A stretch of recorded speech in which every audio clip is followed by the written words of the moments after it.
आता दिभो मग कशाला म्हणायचं?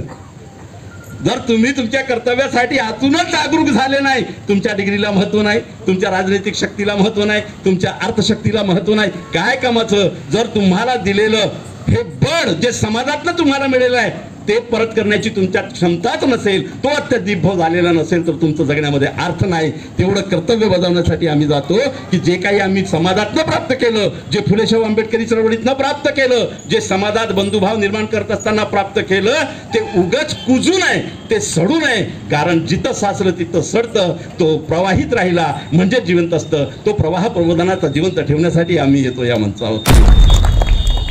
महात्मा ज्योतिबा फुल्यांना शाळेतून काढून टाकण्यात आलं होतं 4थ्या वर्गातनं. तुमच्या जातीनं शिकायचं नाही असा अखंड धार्मिक नियम होता, ज्याला आपण ब्राह्मणी धर्म म्हणतो. म्हणून अलीकडे सर, पांडव सर, मोठ्या जबाबदारीनं बोलावं लागतं. एकीकडे जो नाही है राम का वो हराम का म्हणतात, दुसरीकडे खरा राम जाणणारी तुमच्यासारखी माणसं आमच्या खांद्याला खांदा लावून बसतात. म्हणून सर्वप्रथम समस्त भारतवासियांना नव्हे तर जगातील प्रत्येक मानवजातीला आणि वैचारिक मूल्य असलेल्या प्राण्याला तथागत सिद्धार्थ गौतम बुद्ध यांच्या जयंतीच्या लाख लाख शुभेच्छा.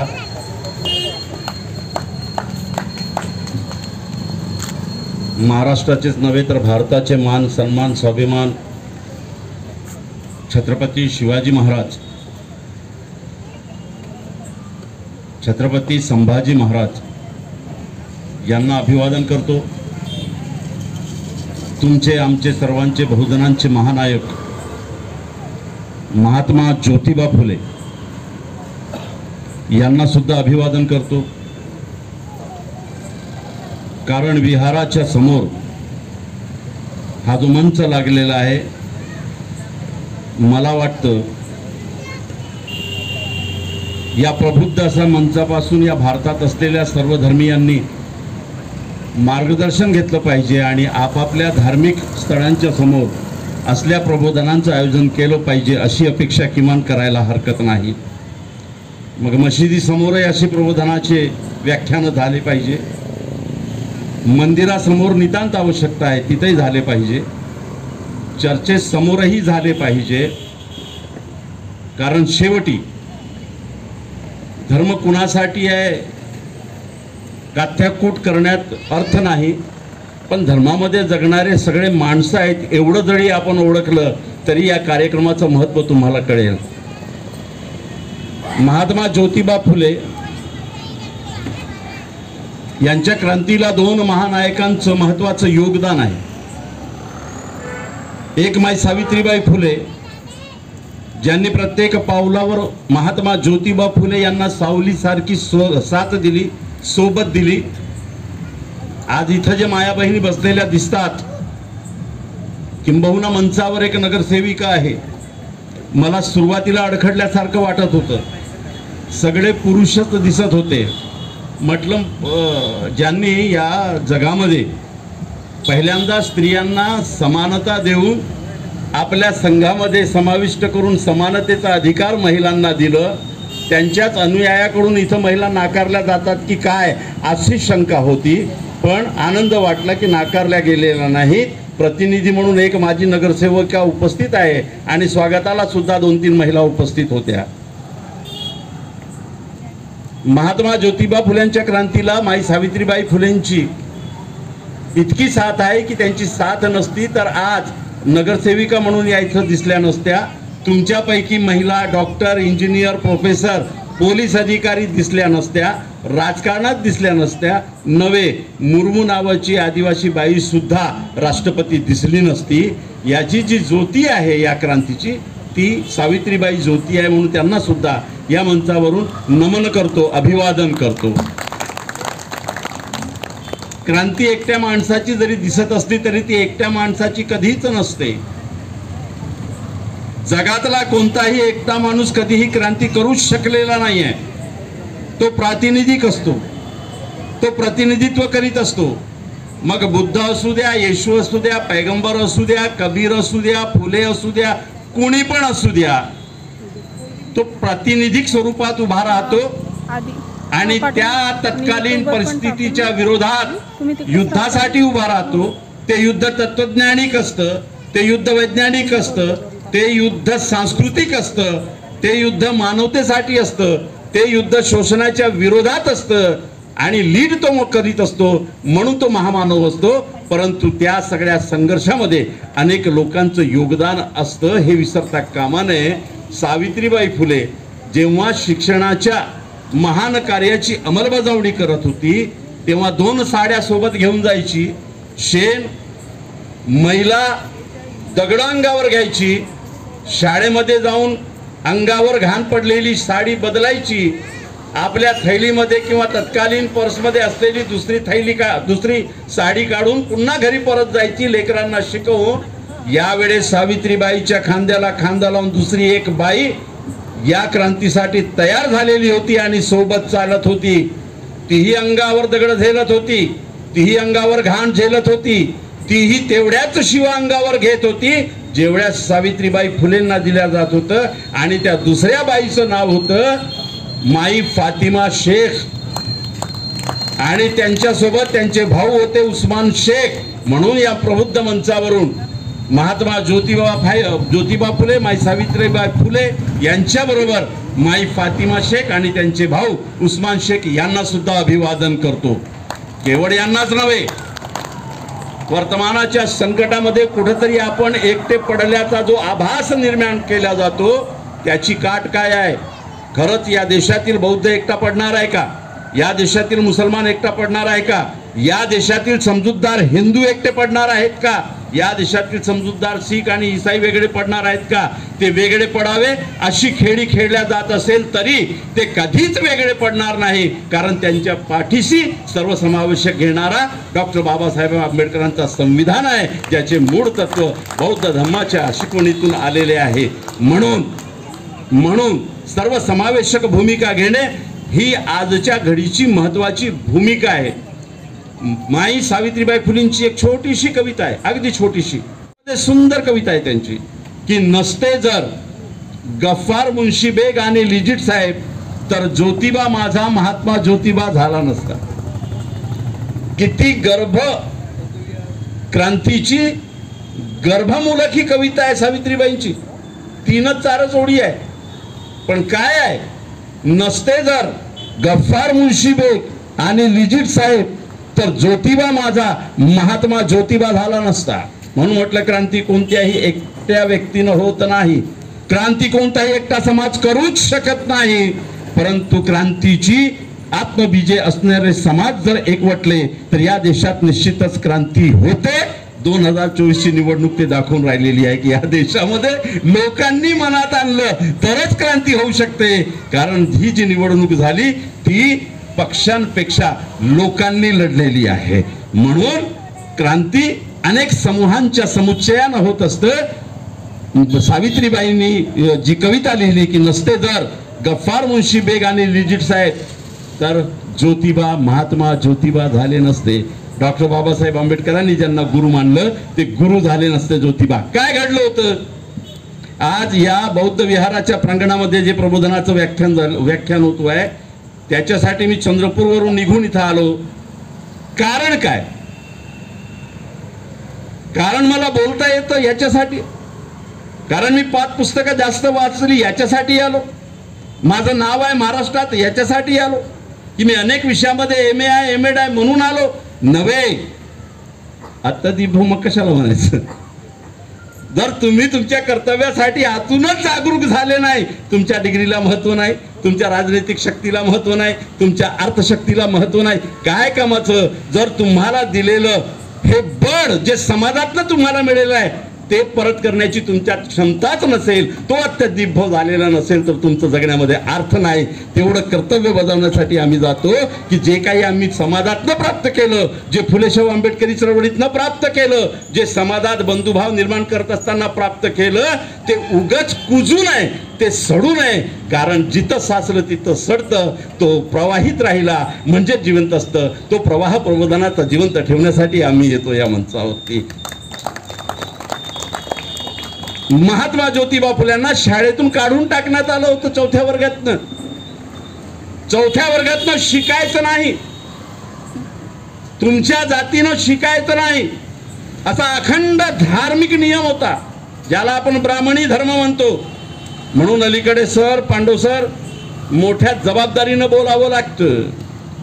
एकीकडे जो नाही है राम का वो हराम का म्हणतात, दुसरीकडे खरा राम जाणणारी तुमच्यासारखी माणसं आमच्या खांद्याला खांदा लावून बसतात. म्हणून या दोघांमधला फरक नीट समाजालाही कळलं पाहिजे, तेही सांगावं लागतं, तेही या प्रबोधन मंचावरून सांगावं लागतं. महात्मा ज्योतिबा फुलांच्या त्या माळी जातीनं शिकू नये, नवे कुणब्यानं शिकू नये, तेल्यानं शिकू नये, मुसलमानाच्या पिंजाऱ्यानं शिकू नये, कुणीच शिकायचं नाही, फक्त आम्ही शिकायचं, अशी ज्यांची धार्मिक पकड होती त्यांनी गोविंदराव फुले म्हणजे ज्योतिबा फुलेंचे वडील यांना सांगितलं की 4थी पर्यंत शिकला खूप झाला, शाळेतनं काढा, आणि जर शाळेतनं काढत नसाल तर तुमच्यावर आम्ही बहिष्कार टाकतो, तुमच्या तिरडीलाही कोणी हात लावणार नाही, तुम्हाला चितागणी सुद्धा मिळणार नाही. भ्यायले गोविंदराव. आणि मग ज्योतिबांना म्हणाले की शाळा बंद कर, नाहीतर माझं घर सोड. ज्योतिबा म्हणाले की मी घर सोडायला तयार आहे, कारण ज्या धर्मामुळे तुम्ही मला शिक्षण देण्याचं कार्य बंद कर असं म्हणता, शिक्षण घेण्याचं कार्य बंद कर असं म्हणता, मी शिक्षण घेणं सोडणार नाही. ही नंतरची घटना आहे. चौथ्या वर्गामध्ये शिक्षण घेत असताना ज्योतिबा फुल्यांना काढून टाकलं गोविंदराव फुल्यांनी. आणि मग काय करत होते ज्योतिबा, हाही इतिहासाचा पाठपुरावा घेतला पाहिजे की ज्योतिबा फुले किमान 1.5 वर्ष भाजीपाला विकत होते रस्त्यावर. 4थ्या वर्गानंतर महात्मा ज्योतिबा फुलेंची वाडी आणि त्यांचं घर याच्यामध्ये एक कोठी होती, ती कोठी होती गफ्फार मुन्शी बेगची. कोण गफ्फार मुन्शी बेग? इतिहासातले पानं नीट आपण जपली पाहिजे. कोण गफ्फार मुन्शी बेग? डॉक्टर बाबासाहेब आंबेडकरांची पहिली अस्पृश्यतेची सभा वेठीमध्ये झाली. वेठीमध्ये उतरून जिथं सभा होती तिथं जायला किमान 3 कोस 4 कोस अंतर कापावं लागत होतं. टांग्याशिवाय दुसरा पर्याय नव्हता. बाबासाहेब रेल्वेने उतरले आणि पाहतात तर काय एकही टांगेवाला नाही. तेव्हा आपल्या सवंगड्याला, आपल्या कार्यकर्त्यांना विचारलं की मी सगळी तयारी करायला सांगितलं होतं, एकही टांगेवाला का नाही? तेव्हा ते कार्यकर्ते म्हणतात की बाबासाहेब सगळे तयार होते, आम्ही सांगितलं होतं. रात्रोला सवर्णांनी मीटिंग घेतली आणि जाहीर ऐलान केलं की जो टांग्यामध्ये बाबासाहेबांना बसवून येईल त्याचे तगड्या आम्ही तोडू, म्हणून कोणताच टांगेवाला इथं उपस्थित नाही. बाबासाहेब म्हणते मग एवढं लांब जायचं कसं? एवढ्यात एक टांगेवाला आला आणि म्हणतो की बाबासाहेब बैठो, मैं छोड़ देता हूं तुमको. बाबासाहेब हसले, त्या टांगेत बसले आणि एवढंच विचारलं नाव काय रे तुझं? त्यानं नाव सांगितलं, मेरा नाम इस्माईल आहे. त्या इस्माईल नावाच्या मुसलमान टांगेवाल्यानं बाबासाहेबांना पहिले अस्पृश्य परिषदेच्या ठिकाणापर्यंत नेऊन सोडलं. क्रांती अशीच होत नाही. बाबासाहेबांचं व्यक्तिमत्व घडत असताना अनेक लोकांचं छत्रपती शाहू महाराजांपासून तर गायकवाड महाराजांपर्यंत हातभार लागलेले आहेत आणि त्या उपकारांची परतफेड सुद्धा बाबासाहेबांनी केलेली आहे. पांडव सरांनी ते सांगितलं नीट. मित्रांनो, महात्मा ज्योतिबा फुल्यांना 4थीतनं शाळेतनं काढल्यानंतर भाजीपाला विकत होते. ही गोष्ट त्या गफ्फार मुन्शी बेगला माहीत झाली. कोण गफ्फार मुन्शी बेग? मराठीचा जाणकार गफ्फार मुन्शी बेग, फारसीचा जाणकार गफ्फार मुन्शी बेग, अरबीचा जाणकार गफ्फार मुन्शी बेग, इंग्रजीमध्ये अत्यंत तरबेज असलेला आणि इंग्रजीच्या पुस्तकांचं लेखन करत असलेला गफ्फार मुन्शी बेग, ब्रिटिशांच्या प्रशासनामध्ये अत्यंत उच्च पदावर असलेला गर्भश्रीमंत गफ्फार मुन्शी बेग. त्यांना जेव्हा वाटलं की अनेक दिवस झाले हा ज्योती माझ्याकडे आलेला नाही, कारण ज्योती आपल्या त्या फुलवाडीच्या त्या वाडीमधून फुलं तोडायचा आणि टोकरी घेऊन, ते त्याला पारडी म्हणतात, ती पारडी घेऊन यांच्या घरी जायचं, गफ्फार मुन्शीच्या बेगांच्या घरी. तिथं लिजिट हे ब्रिटिश अधिकारी, ईसाई अधिकारी आणि गफ्फार मुन्शी बेग चर्चा करत बसायचे. महात्मा ज्योतिबा फुल्यांच्या सत्सारमध्ये महात्मा ज्योतिबा फुल्यांनी डाव्या हातानं लिहिलेल्या आपल्या सगळ्या लेखांमध्ये लिहून ठेवलंय की मी जेव्हा गफ्फार मुन्शी बेगच्या घरी फुलांची टोपली घेऊन जायचो तेव्हा हे दोघं बसून असायचे, यांच्या चर्चा मी नीट ऐकायचो, नवे यांच्या चर्चेमध्ये मी सहभागी व्हायचो. आणि आपल्या आत्मकथनात्मक लेखनामध्ये महात्मा ज्योतिबा फुले म्हणतात की समता काय असते, समानता काय असते, व्यवहार काय असते याचे बाळकडू मला गफ्फार मुन्शी बेग आणि लिजिट साहेबांकडनं मिळाले. आणि मग लिजिट साहेब आणि गफ्फार मुन्शी बेग एकत्र बसले असताना ज्योतिबा आले, यांनी विचारलं की का बरं आला नाही, सांगितलं असं असं घडलं आणि 4थ्या वर्गात मला काढून टाकलं. तेव्हा गफ्फार मुन्शी बेग गोविंदरावांकडे गेले आणि म्हणाले की का शाळेतनं काढलं. गोविंदराव म्हणाले पंडित आले होते आणि त्यांनी सांगितलं, पुरोहित आले होते त्यांनी सांगितलं घेण्यासाठी बंदी आहे, याला काढा. मग गफ्फार मुन्शी बेग म्हणाले तुझा धर्म काय आहे गोविंदराव मला माहिती नाही, पण मी ज्या धर्मामध्ये आहे तिथं शिक्षणाला बंदी नाही, कुणासाठीही बंदी नाही आणि शिक्षण घेणे हे महत्वाचं कार्य आहे माणसाचं. धर्म कसं काय बंदिश घालू शकतो. ठीक आहे म्हणे. अजून काय अडचण. दुसरी अडचण म्हणे अशी, हे पुरोहित म्हणत होते की ईसाई मिशनरी मध्ये जर शिक्षण घेतलं तर हा विटाळेल.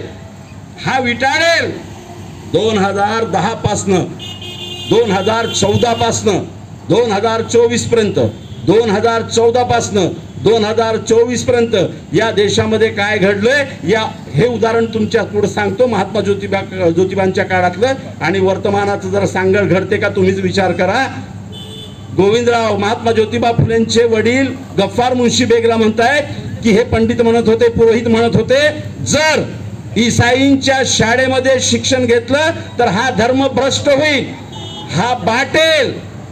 तेव्हा गफ्फार मुन्शी बेग म्हणाले अहो गोविंदराव, वर्तमानाच्या ब्रिटिशाच्या शासनामध्ये 99% एकाच जातीची माणसं आहेत. Deputy collector, collector, SP, DSP, पटवारी, कारकून, तहसीलदार, नायब तहसीलदार, SDO सर्वच्या सर्व 99% फक्त एकाच जातीची माणसं आहेत. आणि हे जे ब्रिटिशांच्या शासनामध्ये उच्च पदावर बसलेली आहे, गॅजेटेड ऑफिसर जेवढी झालेली आहे, ते सर्व ब्रिटिशांच्या या ईसाई मशनरी स्कूल मध्ये शिकूनच झालेले आहे. कारण गुरुकुल मध्ये जर शिकलं तर रामदेव बाबा सारखा फक्त औषधी विकेल, कलेक्टर आणि डेप्युटी कलेक्टर होता येत नाही. कलेक्टर आणि डेप्युटी कलेक्टर आणि इतर प्रोग्रेसिव्ह जेवढे शिक्षण आहे ते फक्त ईसाई शाळेमध्ये आहेत. मग त्या ईसाई शाळेमध्ये शिक्षण घेऊन जर ब्रिटिशांच्या प्रशासनात उच्च पदावर जात असतील तर तुमचा ज्योतिबा कसा काय भ्रष्ट होईल. आणि मग गफ्फार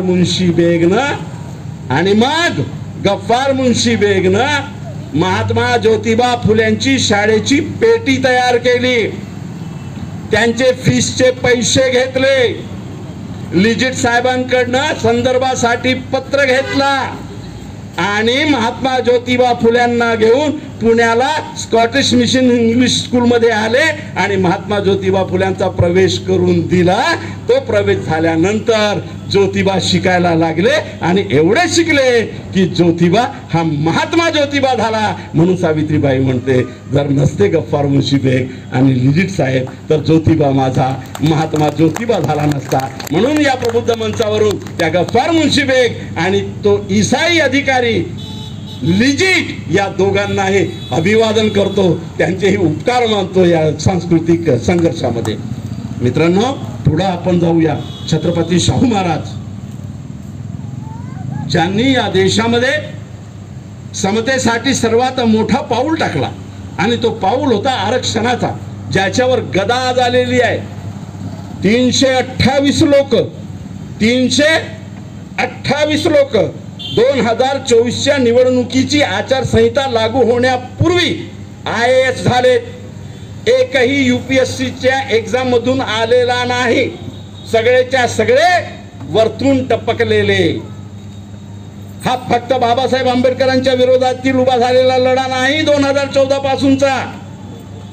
तो लढा समतेसाठी छत्रपती शाहू महाराजांनी 1902 मध्ये पहिल्यांदा सर्व समाजाला, मग तो कोणत्याही धर्माचा असो, मग तो कोणत्याही जातीचा असो, या प्राप्त व्यवस्थेनं जर त्याला शिक्षणापासून वंचित ठेवलं असेल आणि तो आर्थिक, सामाजिक, शैक्षणिक दृष्ट्या मागासलेला असेल, मग त्याचा धर्म काहीही असू दे, त्याला 50% आरक्षण देऊन शासन प्रशासनामध्ये सहभागी करून घेतलं. आणि वर्तमानाच्या डॉक्टर बाबासाहेब आंबेडकरांच्या लेखणीतून उतरलेल्या संविधानाची पहिली समतेची पायरी म्हणून आरक्षण प्रदान केलं. ते आरक्षणचे धडक छत्रपती शाहू महाराज यांनाही या मंचावरून अभिवादन करतो, त्यांनाही नमस्कार करतो, त्यांनाही या मंचावरून मी त्यांची आठवण करतो.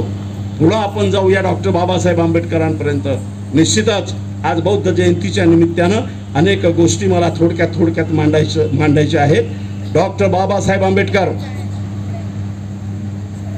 त्यांच्या लेखणीतून उतरलेल्या संविधानामध्ये स्पष्टपणे त्यांनी नमूद केलंय की स्वातंत्र्य, समता, न्याय, बंधुता, जगात कुठं काय घडलं ते सोडा, फ्रेंच राज्यक्रांतीतून ते आलेत की नाही ते सोडा, ते नंतर बघूया। पण डॉक्टर बाबासाहेब आंबेडकर स्पष्टपणे म्हणतात की मी जे न्याय, स्वातंत्र्य, समता आणि बंधुता संविधानात आणलं ते या देशामध्ये पहिल्यांदा ज्यांनी या तत्वांची मांडणी केली, 2.5 वर्षापूर्वी जो महामानव या देशामध्ये अवतरला, ज्यानं पहिल्यांदा माणसाची ओळख माणूस म्हणून केली, ज्यानं पहिल्यांदा तत्वज्ञानाच्या रूपानं स्पष्टपणे सांगून दिलं की बाहेरून एखादी शक्ती माणसाला वरती उचलेल, त्याचं उत्थान करेल, बाहेरची एखादी कलाकृती त्या माणसाला त्याच्या तत्वज्ञानाचं दर्शन देईल असं मी मानतच नाही। मी मानतो माणूस मुळातच परिपूर्ण आहे, फक्त त्याला स्वतःची ओळख झाली पाहिजे। त्या माणसाला स्वतःची ओळख झाली तर बाहेरून काहीही घेण्याची गरज नाही। एवढं ज्ञानाचं भंडार माणूस म्हणून निसर्गानं तुझ्यात टाकलेलं आहे। हे पहिलं मूल मंत्र ज्या महामानवानं दिलं त्यांचं नाव आहे सिद्धार्थ गौतम बुद्ध, आणि त्या बुद्धाच्या तत्वज्ञानातून मी संविधानामध्ये न्याय, स्वतंत्र, समता आणि बंधुता हे मूल मंत्र घेतले। हे स्पष्टपणे डॉक्टर बाबासाहेब आंबेडकरांनी संविधानाच्या निर्मितीच्या प्रक्रियेमध्ये, संविधान निर्मितीनंतर सुद्धा मांडून ठेवली।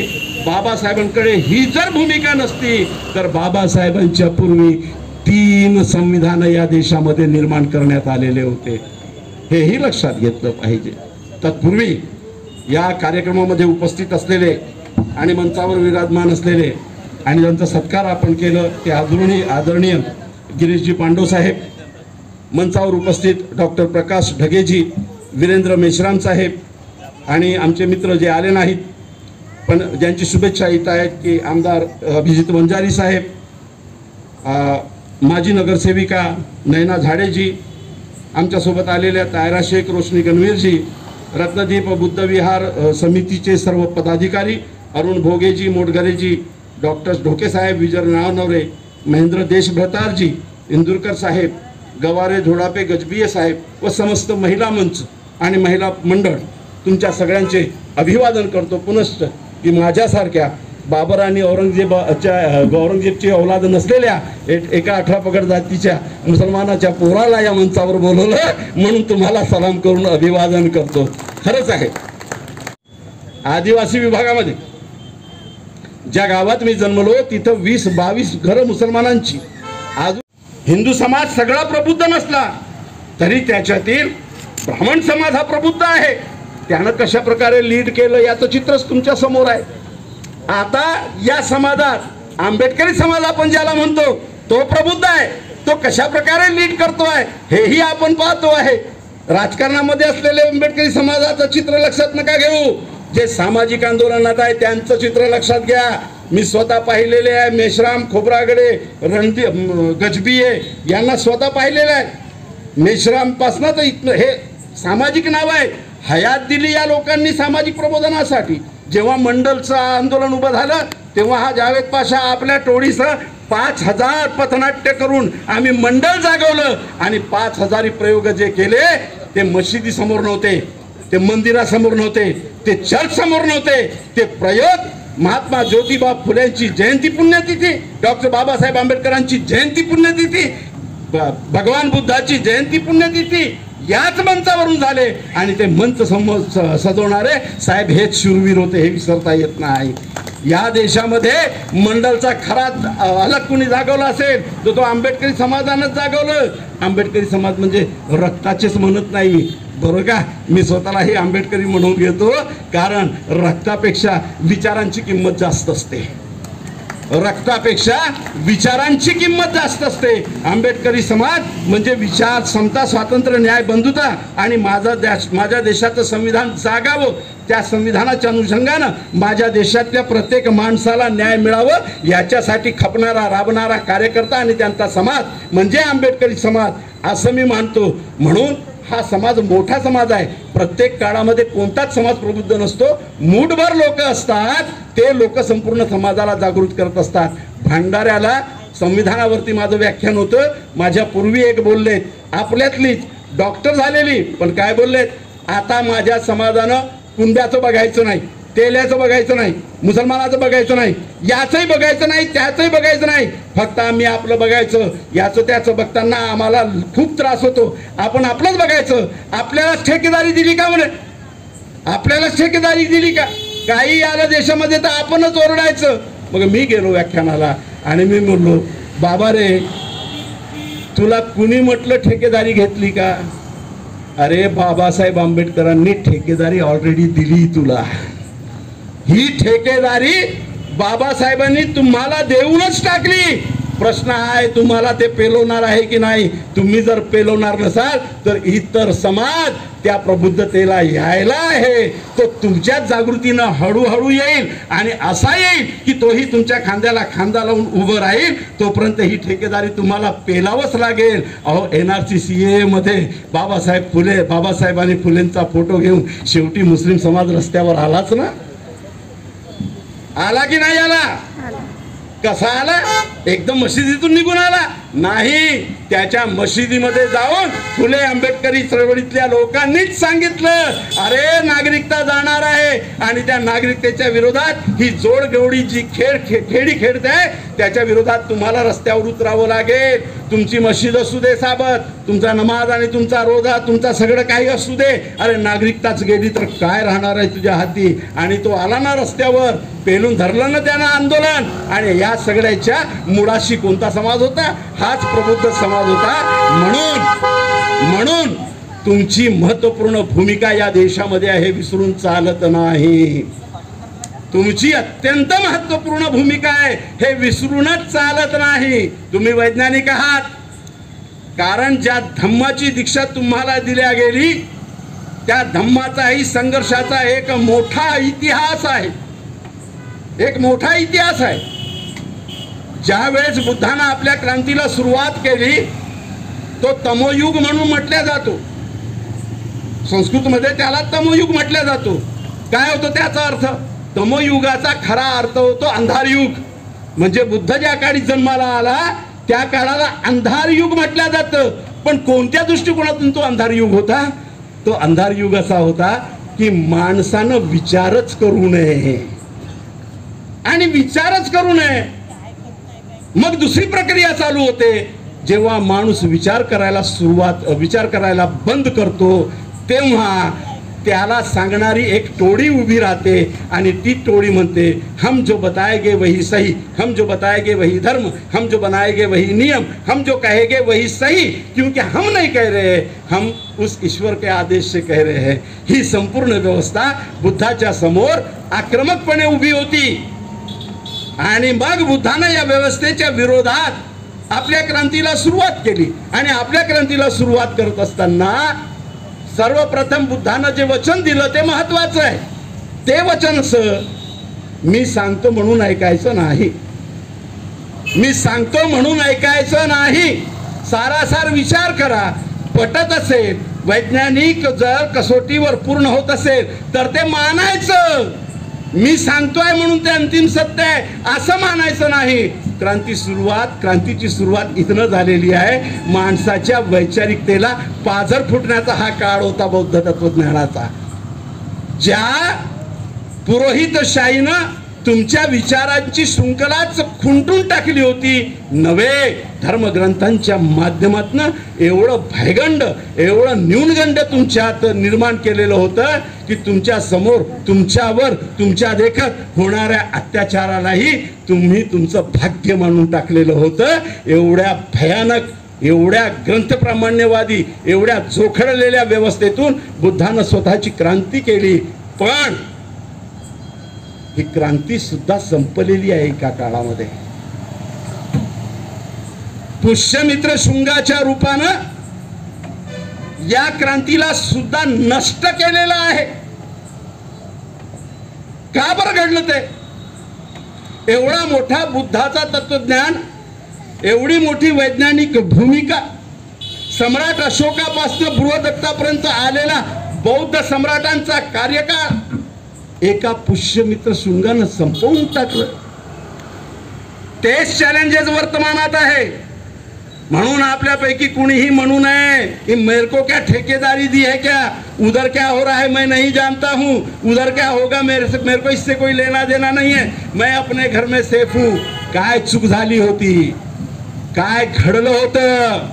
मिलिटरी बौद्धांची, पोलीस बौद्धांची, न्यायव्यवस्था बौद्धांचा, राजपाट सिंहासन बौद्धांचा पुष्यमित्र शृंगानं संपवून टाकलं. मगधच्या गादीवर तुमच्या बृहदत्ताची हत्या करून मगधची गादी हस्तगत केली आणि यौमन शिरो देहती तस्याही शतशः दिनार मी अशी संस्कृत मधली पहिली घोषणा मगधच्या गादीवर बसल्यानंतर पुष्यमित्र शृंगानं केली. 2014 नंतर कोण कोण गादीवर बसलेत आणि काय काय घोषणा झाली याचं चिंतन करणार आहात की नाही. आणि कोणत्या क्रांतीच्या संकटातून आपण जात आहोत, काय गरज आहे या देशाला, या देशातील मानवांना. एवढं ध्रुवीकरण या देशामध्ये. स्वातंत्र्यानंतर या देशाचं ध्रुवीकरण कुणालाही अपेक्षित नव्हतं. स्वातंत्र्यापूर्वी जे ध्रुवीकरण दिसत होतं त्यालाही लोकांची मान्यता नव्हती. जर त्यांना लोकांची मान्यता असती तर स्वातंत्र्यानंतर या देशामध्ये पहिला राष्ट्रपती, पहिला प्रधानमंत्री, पहिला गृहमंत्री, पहिला मुख्यमंत्री हा RSSच्या पठडीतून निघालेला माणूस झाला असता. पण या देशातील समजदार हिंदूंनी नाकारलं RSSची भूमिका. तिकडे पाकिस्तानची भूमिका ही भारताच्या मुसलमानांनी नाकारलेली होती. तुम्हाला माहिती आहे स्वातंत्र्यापूर्वी पाकिस्तान पाहिजे की नको, आणि जर पाकिस्तान पाहिजे तर कुणाला तिथं जायचंय याच्यावर सार्वत्रिक मतदान घडलंय. आणि हे मतदान कुणी घडवलंय? भारत सरकारनं घडवलंय. ते इंग्रजांच्या कॉन्स्टिट्यूशनच्या अंतर्गत असलेलं सरकार होतं, पण होतं तर भारताचं ना, कारण त्या सरकारमध्ये सगळे प्रतिनिधी मॅक्झिमम भारताचेच होते, इंग्रज तर नव्हतेच. त्यांनी मतदान घडवून आणलं तर काय घडलं? पाकिस्तानच्या मागणीला संपूर्ण अखंड भारताच्या फक्त 11% मुसलमानांनी समर्थन दिलेलं आहे. फक्त 11%. 89% मुसलमानांनी माझी माती, माझा देश, माझा रक्त, माझा श्वास हा भारत म्हणून ऍक्सेप्ट केलेला आहे. तुम्ही लक्षात घ्या. म्हणजे त्यांच्याही धर्मांधतेला नाकारलं या देशाच्या मूळ मुसलमानांनी आणि RSSच्याही धर्मांधतेला नाकारलं या देशाच्या मूळवासियांनी. ही स्थिती समोर आहे आपल्या. एवढं ध्रुवीकरण कधी आपल्याला अपेक्षित नव्हतं. मग बृहदत्ताची हत्या झाली तेव्हा मिलिटरी काय करत होती आपली? माफ करा, मी फक्त भावनेमध्ये जाऊन व्याख्यान करण्याच्या मूडमध्ये नसतो. काही चिकित्सक भूमिका आपल्या समोर येणार आहे की नाही. आज जर आपल्याला अपेक्षित असलेलं घडलं तर ठीक, आणि ते घडताना नाही दिसलं तर ज्याप्रमाणे 8:08 पर 500 की और 2000 की नोट बंद, रात में 12 बजे कोरोना के लिए डबड डबड डबड डबड काही पण घडू शकतं. उद्या यांना वाटलं की आम्ही जात आहोत आणि यांनी रात्रोला मार्शलला घोषित केलं, इमर्जन्सी घोषित केलं, तर काय करणार आहोत तुम्ही आणि मी? काय करणार आहोत? आता तुम्ही म्हणाल की ऐसा हो नहीं सकता. अगर ऐसा हो नहीं सकता तर बृहदत्त मेला कसा? प्रश्न मोठे चिंतनीय आहेत. मग बृहदत्त मेला कसा? बृहदत्त महार नव्हता ना, बृहदत्त मादगी चांभार नव्हता ना, बृहदत्त मुसलमानही नव्हता, आर्यवंशातनच आलेले होते. तो नंतरचा भाग आहे, नंतर बोलेन. बृहदत्त OBC मधलाच होता. तरीही बृहदत्ताला केवळ बौद्ध धर्मीय असल्यामुळेच मारलं आणि त्याची गादी हिसकावून घेतली. माझा प्रश्न त्यापेक्षा गहन आहे की बाबासाहेबांच्या संविधानानंच निवडून दिलेला राष्ट्रपती आहे, बाबासाहेबांच्या संविधानानंच निवडून दिलेले लोकप्रतिनिधी आहेत, तरीही लोकशाहीला प्रचंड मोठा धोका आहे. बृहदत्ताच्या वेळेचा हा धोका होता. ते घडलं कसं याच्या चिंतनातून आम्हाला 2024च्या निवडणुकीला सामोरा जायचं होतं. 6वा टप्पा संपला, आता 7वं संपणार आहे आणि पांडव सारखे लोकांना आता फक्त 6च महिने वाट पाहायची आहे. 2 वर्ष नाही, 6 महिने. आम्ही केंद्रही जिंकू आणि विधानसभाही जिंकू. पण हे जिंकत असताना भूमिका काय असली पाहिजे? लॅट्रिनला जाताना काँग्रेसमध्ये होतं, पार्श्वभाग धुवून येताना विचार केलं कुठं आहे रे, भाजपामध्ये आहे. मग हो बाई आत्ताच तर गेला होता तू तिकडे. मग जेवण झाल्यावर ढेकर घेतल्यावर त्याला विचारलं कुठं आहे, राष्ट्रवादीमध्ये गेलो. आम्हाला सायंकाळला चहा पिताना त्याला विचारलं काय खातोय, चहा बरोबर शिवसेना पितोय. कसं होणार आहे असं, हे काही मोठे चिंतनाचे प्रश्न आहेत. तरीही आम्ही तरीही राक्षसाला मारण्यासाठी एकत्र आलेलो आहोत. राक्षसाला मारण्यासाठी आम्ही एकत्र आलेले आहोत. मित्रांनो, पुष्यमित्र शृंगानं समस्त तत्कालीन वर्ण व्यवस्थेच्या पुढाऱ्यांना, समस्त साधूंना, समस्त मठाधीशांना याचा अभ्यास करा सगळं कामाला लावलं होतं. कुणाकुणाला? समस्त मठाधीशांना, पुरोहितांना, मोठ्या मंदिरांच्या पुजाऱ्यांना, समस्तांना कामाला लावलं होतं पुष्यमित्र शृंगानं. कुणाच्या काळात? बृहदत्ताच्या काळात. कोणत्या कामाला? केवळ हेच जाऊन सांगा की हा बृहदत्त आणि त्याचा धर्म आणि ही सगळी कम्युनिटी तुमच्या विरोधात आहे, तुमच्या धर्माला धोका आहे यांच्यापासून. हे मिलिटरीला सांगितलं, हे न्याय व्यवस्थेला सांगितलं. एवढंच नव्हे तर न्याय व्यवस्था आणि मिलिटरीच्या मुख्य माऱ्याच्या जागावर आपली लोक बसवली. 338 लोक IAS झाले. UPSC मधून गेलेला मेश्राम, UPSC मधून गेलेला शेख, UPSC मधून गेलेला एखादा देशमुख हा आता गप्प बसेल, कारण वरतून आलेल्या लोकांना कंट्रोलिंग पॉवर दिले. आता नुकताच इकॉनॉमिक जनरल मध्ये आलेला आहे की अर्थ मंत्रालयाचा 70% भाग या वरतून आलेल्या IAS म्हणून डायरेक्ट नियुक्त झालेल्या लोकांनी कंट्रोल केलेला आहे.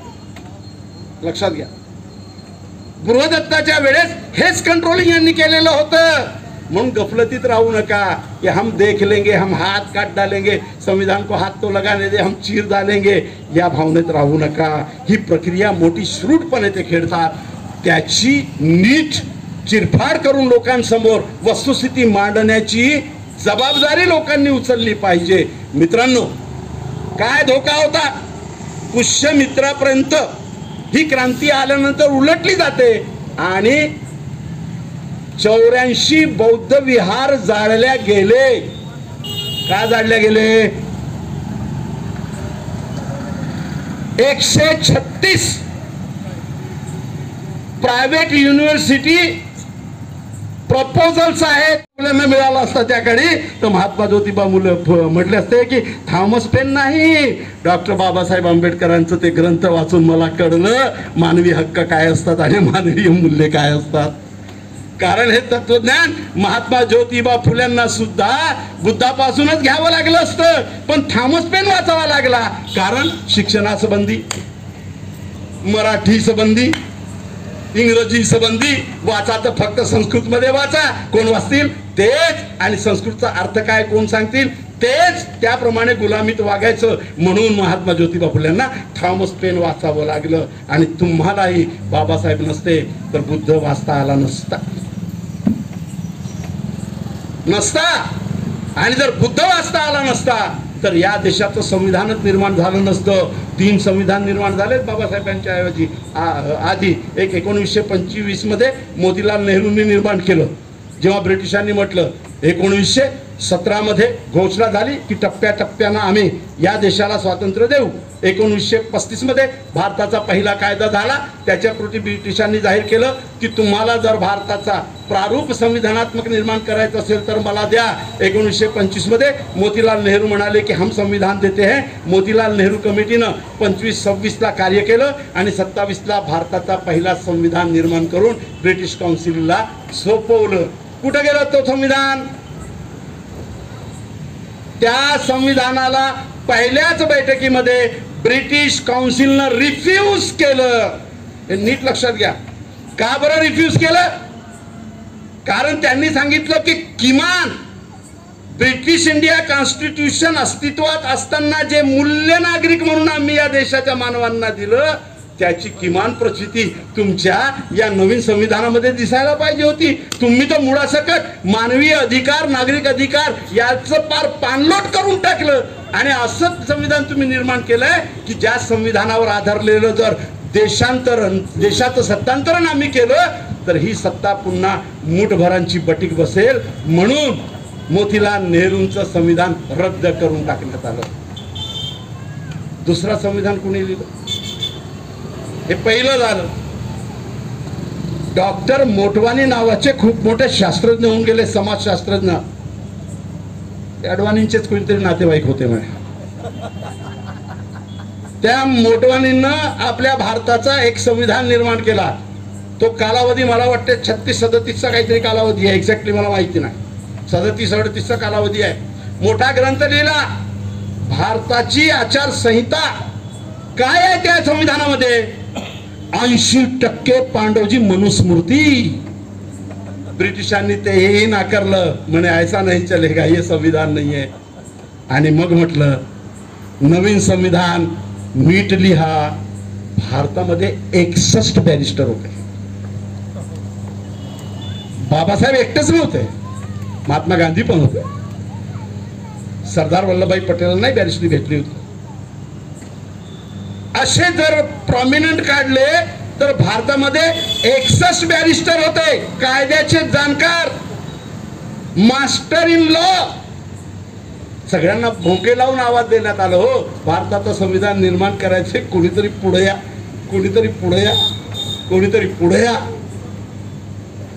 कोई भी मायकालाल बैरिस्टर आगे नहीं आया. ऐका इतिहासात नोंद, मी बॅरिस्टर, मी लिहितो.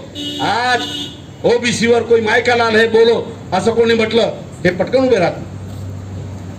ओबीसी मध्ये हयात दिली त्यांनी त्या कार्यावरती. अरे कायद्याचे जाणकार 61 बॅरिस्टर असताना कुणीच पुढे आलं नाही. आणि मग ही जबाबदारी शेवटी कुणावर देण्यात आली? डॉक्टर बाबासाहेब आंबेडकरांवरती देण्यात आली. त्याच्या पूर्वी एक तिसरं संविधान लिहून झालं. बाबासाहेब आंबेडकरांवरती संविधान लिहिण्याची जबाबदारी येण्यापूर्वी एक संविधान पुन्हा निर्माण करण्यात आलं. ते कोणी लिहिलं? नागपुरातील महान नेत्यांनी ते लिहिलेलं होतं. त्यांची आठवण तुम्ही कधी काळी करत राहा, वारंवार करत राहा. त्या संविधान लिहिणाऱ्या महान क्रांतिकारी वैज्ञानिक भूमिका असलेला, प्रबुद्ध असलेला नेत्याचं नाव आहे गुरुजी गोळवलकर. यांचंही एक संविधान आहे. या 3 संविधानाच्या विरोधात बाबासाहेब आंबेडकरांना निमंत्रण देण्यात आलं. गेले नव्हते कुणाच्या दारात. कारण काय? 1935चा ब्रिटिशांचा कॉन्स्टिट्यूशन, त्या कॉन्स्टिट्यूशन मधले 267 कलमा बाबासाहेबांनी नव्या भारताच्या संविधानात जशाच्या तशा घेतलेल्या आहेत. आणि एके ठिकाणी गोलवरकर त्याच पॉइंटला मुद्दा धरून सांगतात की आम्ही दिलेलं संविधान नाकारलं जातं. आमच्याकडे हजारो वर्षापासून मनुस्मृती नावाचं संविधान आहे, ज्याच्यावर आमचा समाज आणि देश नीट चाललंय. मग 200 वर्ष ब्रिटिशांनी राज्य कसं केलं रे बाबा? नाही पूछणे का? मग तुमच्याकडे 5000 वर्षापासून जर नीट समाज आणि देशाला सांभाळणारा संविधान होता, तर 700 वर्ष त्या मुघलांनी, पठाणांनी कसं काय राज्य केलं रे बाबा? नाही विचारायचं. पण आमच्याकडे 5000 वर्षाचा संविधान आहे अशी बोंब मारायची. आणि बाबासाहेबांच्या संविधानाला विरोध करत असताना म्हणायचो, नया क्या दिया बाबा साहब ने, आंबेडकर ने नया क्या दिया? वो 267 कलमा तो जैसे कि वैसे ले लिए, इधर उधर से कुछ चिंदिया चुरा कर एक नई गोधड़ी बनी जिसका नाम संविधान दे दिया. हे वाक्य आहेत गोलवरकरांचे. त्याच्यावरती बाबासाहेबांचं खूप कलात्मक उत्तर आहे. कारण बौद्ध धम्म हा फक्त धम्म प्रवचन किंवा धर्म प्रवचन करणारा मंच नाही, तो कलात्मक मंच आहे, तो साहित्यिक मंच आहे, तो वैज्ञानिक मंच आहे, तो आर्थिक मंच आहे, तो राजनैतिक मंच आहे. म्हणून बुद्ध काळामध्ये बौद्ध धम्मातूनच अर्थशास्त्रज्ञ घडले, विहारातूनच वैज्ञानिक घडले, विहारातूनच मोठाले अर्थशास्त्रज्ञ घडले, विहारातूनच ॲस्ट्रॉनॉमर घडले, विहारातूनच फिजिशियन घडलेत. असे 84 विहार केवळ बुद्धाच्या मूर्ती होत्या म्हणून जाळून टाकलं नाही, ते विहार विद्यापीठ होते आणि त्या विहारातून केवळ मानवाचं तत्वज्ञान नव्हे तर मानवाला घडविणाऱ्या 164 कलांचं नियोजन करण्यात येत होतं. हेही तुम्ही लक्षात घ्या नीट अभ्यास करून. फक्त विहारांमध्ये चिवर घालून भंते राहत नव्हते. जर जुन्या काळचे भंत्यांची यादी काढाल तर एक एक भंते हा युनानी मेडिसिनचा डॉक्टर आहे. एक एक भंते जगातील भौगोलिक क्षेत्राचा नॉलेज ठेवणारा भूगोल शास्त्रज्ञ आहे. 84 विहार असे जाळून टाकले का की तुम्ही मेणबत्त्या लावत होत्या, अगरबत्त्या लावत होत्या बुद्धाच्या मूर्ती पुढं म्हणून जाळून टाका? नव्हे, या देशातील महाराष्ट्रातील 62,000 आणि संपूर्ण भारतातील शाळा खाजगीत देऊन टाकल्या. कारण खाजगीत नसताना शासनानं निर्माण केलेला, शासनाच्या अभ्यासक्रमाच्या कमिटीनं निर्माण केलेला अभ्यासक्रम शिकवावं लागत होतं. खाजगीत दिल्यानंतर खाजगी शाळा, खाजगी संस्था जे अभ्यासक्रम निर्माण करेल तेच शिकवावं लागतं. बुद्धाच्या काळातले विहार हे शासनानं नेमून दिलेले विद्यापीठ होते. लक्षात घ्या, म्हणून ते जाळून टाकलं. आता प्रश्न असा आहे, जेव्हा बाबासाहेबांनी संविधान लिहिण्याची जबाबदारी घेतली तेव्हा गोलवलकर म्हणतात की 267 कलमा जशाच्या तशा बाबास नसता तर खरं सांगा या देशाचा संविधान कसा राहिला असता. आज हे म्हणतायत की हम संविधान बदल देंगे, धर्म आधारित राष्ट्राची निर्मिती आम्ही करूच, हे घोषणाच करतायत. 400 पार का पाहिजे, आम्हाला संविधान बदलून धर्म राष्ट्र निर्माण करायचे यांची घोषणा यांचे खासदार करतायत, त्यांचे मंत्री करतायत. बाबासाहेबांनी काय घोषणा केली हो? मोठं मजेशीर आहे यार. बाबासाहेबांनी संविधान निर्मितीच्या वेळेस कोणत्या धर्मराष्ट्राची घोषणा केली? बाबासाहेबांनी संविधानाच्या वेळेस कोणत्या धर्माला महत्व दिलं? बाबासाहेबांनी संविधान लिहित असताना हा देश पुढे चालून कोणत्या धर्माचा राहणार आहे याची घोषणा कुठेतरी केली का? बाबासाहेब जेव्हा मसुदा समितीचे अध्यक्ष झाले तेव्हा मी माझ्या भाषणांमध्ये वारंवार सांगतो, मोहम्मद अली रोडवरती झालेल्या दामोदर हॉलच्या सभेमध्ये बाबासाहेब आंबेडकर संविधानाच्या पूर्वी, निर्मितीच्या पूर्वी 3 वर्षापूर्वी 1945च्या जवळपास 46च्या जवळपास झालेली ही सभा आहे. तिथं म्हणतायत की लोक म्हणतात की मी महार जातीत जन्माला आलो म्हणून माझ्या हाती जर शक्ती आली तर मी आधी महारांचा किंवा अस्पृश्यांचा उद्धार करेन. तेव्हा बाबासाहेब संविधान निर्मितीची जबाबदारी येईल की नाही येईल याचा मुगमासही नसताना 3 वर्ष आधी घोषणा करतायत. काय दामोदर हॉलमध्ये की ज्या दिवशी माझ्याकडे राजकीय निर्णय घेण्याची शक्ती येईल त्या दिवशी मी शब्द देतो की माझ्या महार जातीला, अस्पृश्य जातीला काही मिळो अथवा नको मिळो किंवा त्यांना काय न्याय द्यायचं ते मी नंतर बघेन, पण आधी माझ्या अस्पृश्य समाजाच्या बाहेर असलेल्या समाजाला मी न्याय देण्याचा प्रयत्न करेन. आरक्षणाची ताकद आल्याबरोबर आधी ओबीसीला दिलं बाबासाहेब आंबेडकरांनी आणि केवळ ओबीसीला नाही दिलं. 1989 मध्ये मी मुस्लिम ओबीसीचं आंदोलन या महाराष्ट्रामध्ये उचलून धरलं आणि शरद पवार साहेबांची सत्ता असताना 25 ऑक्टोबर 1995ला GR काढलं आणि या महाराष्ट्रातील संपूर्ण मुस्लिम समाजाच्या 63% मुसलमान आजही ओबीसीच्या रिझर्वेशन मध्ये आहे. ओबीसीचं सर्टिफिकेट घेऊन तो शिक्षणात प्रगती करतोय. अनेक गावचे सरपंच, अनेक गावचे नगरपालिकाचे मेंबर ओबीसीचे सर्टिफिकेट घेतलेले मुसलमान झालेले आहेत. कुणामुळं? जर बाबासाहेब आंबेडकरांनी तो कॉलम लिहिला नसता आणि त्यांनी फक्त जातीय भूमिका जर घेतली असती तर निश्चितच शेड्यूल कास्टचं आरक्षण लिहून बाजूला झाले असते. तुम देखो क्या देखना है. पण तसं नाही केलं. ज्या दिवशी बाबासाहेब आंबेडकर मसुदा समितीचे अध्यक्ष झाले त्या दिवशी ते अस्पृश्य नव्हते, ते बौद्ध धर्मीयही नव्हते, ते कोणत्याच धर्माचे नव्हते.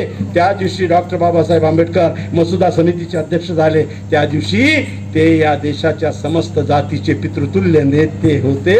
त्यांनी आपल्या लेखणीतून सगळ्याच लोकांना न्याय देण्याचा प्रयत्न केला. म्हणून चंद्रचूड म्हणतात, काय म्हणतात, जो लोग संविधान का विरोध करते हैं उनको भी विरोध की ताकत ही ये संविधान देता है. एवढी मोठी गोष्ट केली त्याने. एवढं प्रबुद्ध संविधान का बरं निर्माण करू शकले नाहीत? कारण शेवटी डॉक्टर बाबासाहेब आंबेडकरांचा तत्वज्ञानिक बैठक हा बुद्धाच्या तत्वज्ञानावर आधारलेला होता. निश्चितच बुद्धाच्या तत्वज्ञानावर आधारलेली बाबासाहेबांची बैठक होती, म्हणून या देशाचा समृद्ध आणि विशाल आणि धर्मनिरपेक्ष, पुन्हा महत्वाचा सांगतो, धर्मनिरपेक्ष, बस 10 मिनिटं घेणार, धर्मनिरपेक्ष बाबासाहेबांनी वारंवार सांगितलेलं होतं. या संविधानाचा खरं मूल्य हे आहे की हे संविधान धर्मनिरपेक्ष आहे.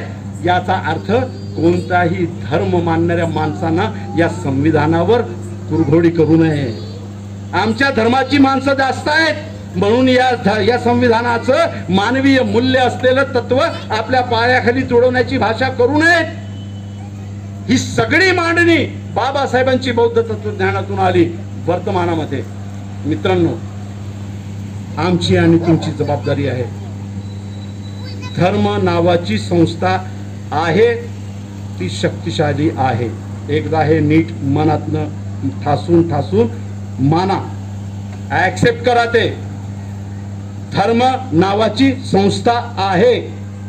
त्या संस्थेमध्ये लोकांना एकत्र करण्याची प्रचंड शक्ती आहे. त्या संस्थेमध्ये संस्कारापासनं तर महापरिनिर्वाण पर्यंत एक परंपरा देण्याची शक्ती आहे. हे एकदा आपण मान्य केलं तर मग सरळ लढाई होते की आमचे नैसर्गिक मित्र कोण, संविधानाच्या जवळ असणाऱ्या धर्मांची मान्यता कोणती, आणि या सगळ्यांचं एकत्रीकरण करून या लोकशाहीमध्ये बहुसंख्याकाच्या बळावरती आम्ही या देशाचं बाबासाहेब आंबेडकरांनी निर्माण केलेलं हे स्वराज्य, बाबासाहेब आंबेडकरांनी निर्माण केलेलं हे स्वराज्य टिकवणार आहोत की नाही आहोत. मला मोठा मजेशीर प्रश्न पडतो, खूपच मजेशीर प्रश्न पडतो. हम संविधान को बदलने नहीं देंगे, एवढं सांगतो आणि रजा घेतो. फिर क्या करेंगे? खबरदार, संविधान को हाथ लगाएंगे तो हाथ काट डालेंगे. फिर क्या करेंगे पांडे जी? खबरदार, संविधानाला हात लावाल तर तुमचं डोकं उडवू. मग काय करणार झाडेजी? खबरदार, संविधानाकडे वाकड्या नजरेनं पाहाल ना, तुमचे डोळे काढून घेऊ. मोदीजीनं असं काही नाही केलं, आरक्षण गेलं. मोदीजीनं असं काही नाही केलं. या देशातील 18 पगड जातींचे 68% हस्तोद्योग बुडाले. मोदीजींनी संविधान नाही बदललं, तुमच्या आरक्षणाला हात नाही लावलं. जेवढे MPSCचे पोरं UPSCचे पोरं पास होत नाही तेवढे वरतून आणून टाकले. संविधान नाही बदललं, संविधान नाही बदललं. गुजरात एकटा मॉडेल आहे या देशामध्ये जिथं बाबासाहेबांनी कामगारांसाठी निर्माण केलेले 123 कायदे रद्द झालेत आणि फक्त गुजरातमध्ये भाजपाचं शासन असलेल्या त्या प्रदेशामध्ये फक्त 3च कायदे लागू आहेत आणि 3ही कंपनी कायदे आहेत. संविधान नाही बदललं. सगळ्या शाळा खाजगीमध्ये देऊन टाकल्यात. संविधान नाही बदललं.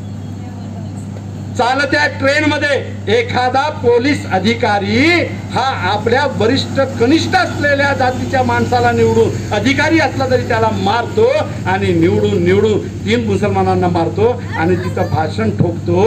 संविधान नाही बदललं रे राजा. उन्हामध्ये तुझी उन्हा या गावामध्ये तुमच्या लोकांची कातडी सोलून घेतल्या जात. संविधान नाही बदललं रे. अरे, ज्यानं कारगिल मध्ये आपल्या सगळ्या शौर्याची कसोटी लावून या देशाचं स्वाभिमान जागवलं, त्या मिलिटरीच्या माणसाची बायको मणिपूरमध्ये नागरिक करून फिरवल्या जाते. संविधान नाही बदललं रे राजा. कारण संविधान हे असं दिसणारं कोंबडा नव्हे, कारण संविधान असं उभं असणारा बोकड नव्हे.